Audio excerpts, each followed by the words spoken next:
Hello friends, இது நம்ம channel without boring. இன்றைக்கி நம்ம சேனலில் செய்ய போகிறது ஒரு ரசகுல்லா ரெசிபி. அதுக்கு நான் ஒரு 3/4 லிட்டர் பால் எடுத்து காய்ச்சி வச்சுருக்கேன். காய்ச்சின பாலில் ஒரு அரை எலுமிச்சம்பழத்தை புழிஞ்சு விட்டு நல்லா கிண்டி விட்டிங்கன்னா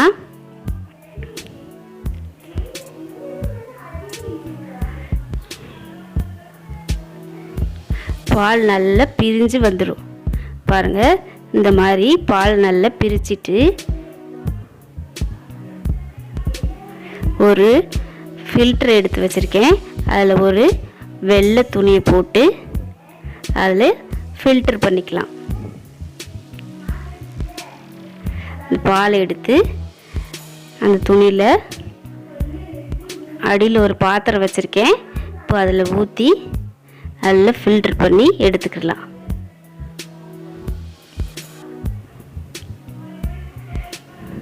ஃபில்டர் பண்ணிங்கன்னா இந்த மாதிரி இருக்கும். அதை நல்லா தண்ணி இல்லாமல் நல்லா வடிச்சுக்கிறணும். நல்லா அமுத்தி புழிஞ்சிட்டு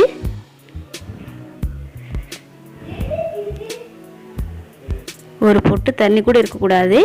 நல்லா அமுத்தி புழிஞ்சிருங்க. புழிஞ்சிட்டு இதை நல்லா முடிச்ச கட்டி ஃப்ரிட்ஜுக்குள்ளே ஒரு 2 மணி நேரம் ஸ்டோர் பண்ணி வச்சிடலாம்.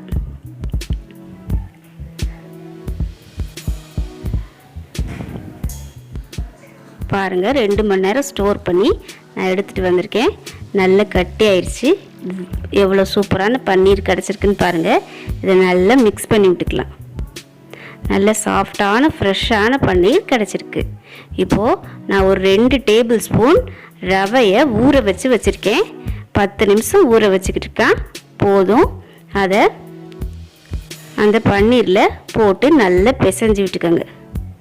கொஞ்சம் கூட கட்டி இல்லாமல் நல்லா ஸ்மூத்தாக இருக்கிற மாதிரி நல்லா பிசைஞ்சு விட்டுக்கோங்க.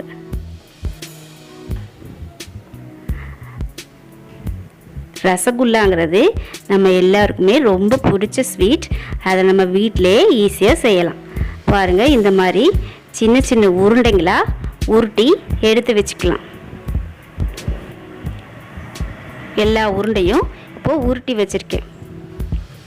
இப்போ ஒரு பாத்திரம் வச்சு அதில் 100 ml சுகர் சேர்த்துருக்கேன். அதுக்கு 2.5 டம்ளர் தண்ணி சேர்த்துருக்கேன். சுகர் நல்லா கரையிற அளவுக்கு கொதிக்க விடுவோம். அதில் 2 ஏலக்காயை பிச்சு சேர்த்துக்கோங்க. நல்ல சுகர் சிரப் கொதித்து வரையில் நம்ம உருட்டி வச்சுருக்கிற உருண்டைகளை எடுத்து அதில் சேர்த்துக்கலாம்.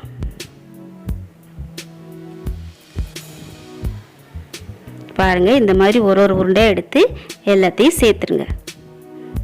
இதை நல்லா ஒரு 10 நிமிஷம் மூடி போட்டு வேக வைங்க. பாருங்கள், 10 நிமிஷம் ஆயிடுச்சு.